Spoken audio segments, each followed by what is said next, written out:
तो किसी रासायनिक अभिक्रिया में क्या पढ़ रहे हैं अपन? फर्स्ट अध्याय रासायनिक अभिक्रिया और समीकरण। तो फर्स्ट क्या है? सही विकल्प चुनकर उत्तर लिखिए। फर्स्ट में क्या आएगा? पहला क्वेश्चन पढ़ो। किसी रासायनिक अभिक्रिया का निर्धारण होता है जब उपरोक्त सभी। इसमें क्या आएगा? उपरोक्त सभी। इसके आगे, यदि मैग्नीशियम रिबन को वायु में दहन किया जाए तो चमकदार श्वेत और लौ उत्पन्न होती है। यह एक क्या है? Magnesium oxide. यह सफेद क्या श्वेत चूर्ण में परिवर्तित हो जाता है। ये चूर्ण रासायनिक रूप से है। इसमें क्या आएगा? Magnesium oxide. Magnesium oxide. इसके बाद कैल्शियम ऑक्साइड की जल के साथ अभिक्रिया किस प्रकार की होती है? ऊष्माक्षेपी अभिक्रिया होती है। आगे चौथा, निम्नलिखित में से कौन सा भौतिक परिवर्तन नहीं है? एलपीजी का दहन। कौन सा परिवर्तन है? एलपीजी का दहन। रासायनिक परिवर्तन है, भौतिक परिवर्तन नहीं है। आगे चलो, कहाँ गया? जल का विद्युत अपघटन का एक अपघटन अभिक्रिया है। हाइड्रोजन एवं ऑक्सीजन के निकलने में मोल अनुपात होगा 1:1। इसके बाद छठवा, देर तक सिल्वर क्लोराइड को सूर्य के प्रकाश में रखने पर वह काला पड़ जाता है क्योंकि सिल्वर क्लोराइड का उपचयन हो जाता है। आगे सातवां, सूर्य के प्रकाश में श्वेत रंग का सिल्वर क्लोराइड धूसर रंग का हो जाता है। यह अभिक्रिया उदाहरण है किसकी? वियोजन अभिक्रिया की। जो सिल्वर क्लोराइड होता है वो क्या हो जाता है? धूसर रंग का हो जाता है क्योंकि उसमें वियोजन की क्रिया होती है ना। आठवां, जिन अभिक्रिया में ऊष्मा का अवशोषण होता है उन्हें कहते हैं ऊष्माक्षेपी अभिक्रिया। ऊष्मा का अवशोषण मतलब ऊष्माक्षेपी अभिक्रिया। आगे चलो, लेड नाइट्रेट का रासायनिक सूत्र है 1 नंबर का PbNO32। PbNO32 कौन सा आएगा? सही है, PbNO2 NO3 बा नंबर का आएगा, बाही नंबर का आएगा इसमें। खाद्य पदार्थों का कार्बन डाइऑक्साइड और पानी में टूटना किस प्रकार की अभिक्रिया है? ऊष्माक्षेपी अभिक्रिया है। इसके बाद निम्नलिखित में से कौन सी प्रक्रिया रासायनिक अभिक्रिया है?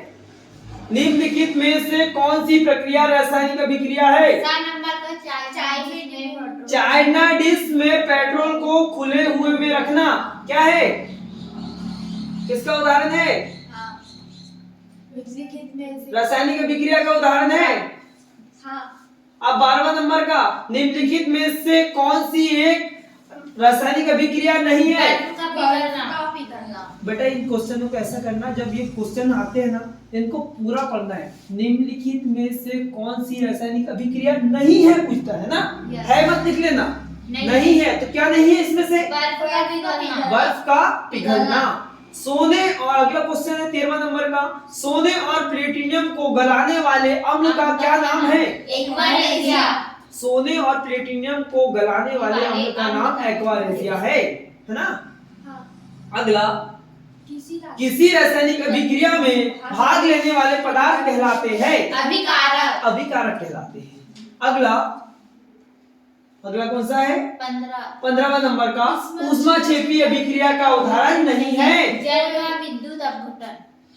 का विद्युत अपघटन। बाकी सब क्या है? ऊष्माक्षेपी अभिक्रिया है, वो बस नहीं है। कैल्शियम कार्बोनेट या ऊष्मा की उपस्थिति में वियोजन होकर देता है कैल्शियम ऑक्साइड एवं कार्बन डाइऑक्साइड। हाँ, कैल्शियम ऑक्साइड एवं कार्बन डाइऑक्साइड। जब किसी अभिक्रिया को गर्म करते हैं तो कैल्शियम ऑक्साइड देगा और कार्बन डाइऑक्साइड देगा। अगला, जल के विद्युत अपघटन पर मुक्त हाइड्रोजन एवं ऑक्सीजन गैस प्रतिशत है 1%। इसका किसका? जल के विद्युत अपघटन पर मुक्त हाइड्रोजन, हाइड्रोजन होता है H, और किसका? ऑक्सीजन, ऑक्सीजन का इसका प्रतिशत 1:1 होता है। ठीक है, आगे चलो। जिन अभिक्रिया में ऊष्मा का अवशोषण होता है उन्हें क्या कहते हैं? ऊष्मा शोषी अभिक्रिया। H2 का योग एवं O2 का ह्रास होता है अपचयन अभिक्रिया। आगे Fe2O3 प्लस Al, इसमें Fe2O3 और प्लस Al एल्युमिनियम क्लोराइड, इससे अभिक्रिया होती है तो कौन सी होती है? विस्थापन अभिक्रिया होती है। इसको प्रतिस्थापित कर देता है वो। आगे किसी रासायनिक अभिक्रिया की पहचान है? उपरोक्त रंग में परिवर्तन भी होता है, अवस्था में परिवर्तन भी होता है और तापमान में परिवर्तन भी होता है। तो सभी आते हैं उपरोक्त सभी। आगे कैल्शियम ऑक्साइड के जल के साथ अभिक्रिया है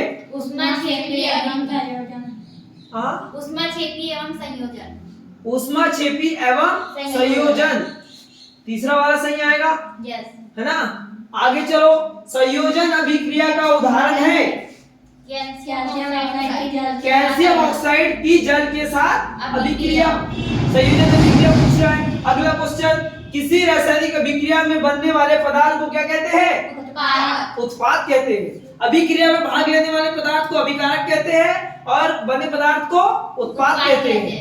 और जो अभिक्रिया की दर को बढ़ाया घटा सकते हैं, जो अभिक्रिया की दर को बढ़ाया घटा सकते हैं, क्या कहलाते हैं? उत्प्रेरक कहलाते हैं। वैसे ही एंजाइम भी होते हैं। एंजाइम क्या करते हैं? शरीर की अभिक्रिया को, शरीर में जितनी क्रियाएं होती है उनको क्या बढ़ाया घटा सकते हैं, एंजाइम कहलाते हैं। आगे, पाप ध्वनि से जलने वाली गैस खालिस्तान है H2 हाइड्रोजन। हाँ। हमारे शरीर के कोशिकीय स्तर पर भोजन का दहन खालिस्तान कहलाता है। क्या? श्वसन में। लंबे समय तक सेवन न करने पर सूखे मेवों को सड़ने का कारण खालिस्तान है विकृत गंधिता। विकृत मतलब वो विकृत हो गया और गंदा हो गया, विकृत गंधिता। H2 का योग तथा O2 का ह्रास खालिस्तान अभिक्रिया कहलाती है, उपचयन अभिक्रिया कहलाती है। दीवारों पर सफेदी करने के 2-3 दिन बाद दीवार पर चमक आ जाती है, ऐसा खालिस्तान के निर्माण के कारण होता है। CaCO3 जब चूना पोतते हैं ना अपन घर में कैल्शियम कार्बोनेट, तो वो 2-3 दिन बाद ऑक्सीकृत होते हैं उसके अणु। उसके बाद जब ऑक्सीकृत होते हैं तब आते हैं उसमें सफेदी, तुरंत नहीं आती। अगला, संगमरमर का रासायनिक सूत्र है CaCO3। किसी रासायनिक समीकरण में अभिकारकों को हमेशा समीकरण के ओर लिखा जाता है। क्या? बायो। बिना बुझे हुए चूने का सूत्र है CaO, कैल्शियम मोनोऑक्साइड, है ना? बिना बुझे सूखा चूना। वे अभिक्रियाएं जिनमें ऊष्मा का अवशोषण होता है ऊष्मा शोषी अभिक्रियाएं कहलाती है। चलो आगे 10वें नंबर का, वे अभिक्रियाएं जिनमें अभिकारकों के बीच आयनों का आदान प्रदान होता है उन्हें उन अभिक्रियाओं को खालिस्तान अभिक्रिया कहते हैं। आयनिक मतलब द्वि विस्थापन अभिक्रिया। वे अभिक्रियाएं जिनमें अभिकारकों के बीच आयनों का आदान प्रदान होता है उन्हें द्वि विस्थापन अभिक्रिया कहते हैं। किसी रासायनिक अभिक्रिया का प्रतीकात्मक निरूपण खालिस्तान कहलाता है। 11वां नंबर क्वेश्चन, रासायनिक समीकरण। सीधी सी बात है। रासायनिक अभिक्रिया का प्रतीकात्मक मतलब उसको निरूपित करने की क्रिया क्या कहलाती है? रासायनिक समीकरण। रासायनिक अभिक्रिया में फलस्वरूप बनने वाले पदार्थ को खालिस्तान कहते हैं, उत्पाद कहते हैं। वे अभिक्रिया जिनमें उत्पाद के निर्माण के साथ ऊष्मा भी उत्पन्न होती है, ऊष्माक्षेपीय अभिक्रिया कहलाती है। वे लोहे की वस्तुओं को खालिस्तान से बचाने के लिए उस पर पेंट करते हैं। अरे संक्षारण, जंग, उसको क्या बोलते हैं? संक्षारण बोलते हैं। जब लोहे की परत पर कोई आके जब परत जम जाती है उसे क्या बोलते हैं? संक्षारण या जंग। तुम जंग मत लिखना, संक्षारण लिखना विज्ञान की भाषा में, है ना। अब आगे 15वें नंबर का, खालिस्तान अभिक्रिया को संयोजन अभिक्रिया में विपरीत कहा जाता है। वियोजन अभिक्रिया को संयोजन अभिक्रिया के विपरीत कहा जाता है, ऐसा आएगा। वियोजन अभिक्रिया को संयोजन अभिक्रिया के विपरीत कहा जाता है। ऐसी अभिक्रिया जिसमें एकल अभिकर्मक टूटकर छोटे छोटे उत्पाद बनाए जाते हैं क्या कहलाते हैं? वियोजन अभिक्रिया कहलाती है। आगे चलो, क्या है? सही जोड़ी आई। अब लोहे पर जंग लगना क्या आएगा? संक्षारण। दूसरा, साग सब्जियों का विघटित होकर कंपोस्ट बनना क्या कहलाता है? क्या आएगा? अवक्षेपण। वो ए नंबर का आएगा।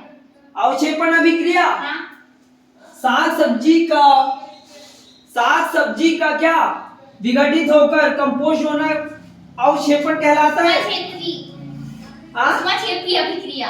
अरे जो तुम्हारे को पता नहीं है, इतनी सी बात, जब जो सब्जी गलती है तो उसमें ऊष्मा का वास आती है, स्मेल आती है। उसमें क्या ऊष्माक्षेपीय अभिक्रिया है, उत्पन्न होती है स्मेल। हाँ। उसमें से निकलती भाप टाइप, देखे तुमने? हाँ। कोई चीज वो धुआं टाइप। हाँ, तो सड़ी गली पदार्थ से निकलता है, ऊष्माक्षेपीय अभिक्रिया है। इसके बाद क्या है? संतुलित रासायनिक समीकरण। क्या है इसमें?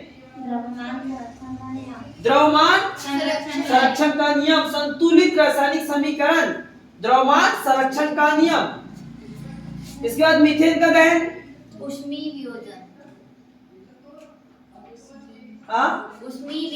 ऊष्मीय वियोजन। इसके बाद वाला, लोहे की किल पर कॉपर सल्फेट के विलयन के बीच अभिक्रिया होती है।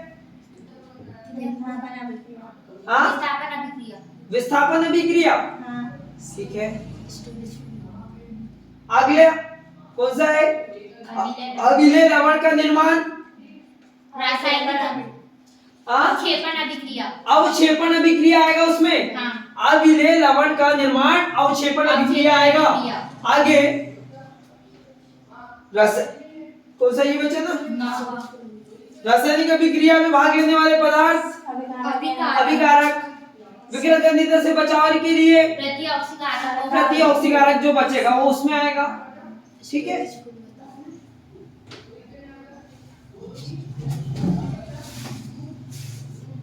मेमोरी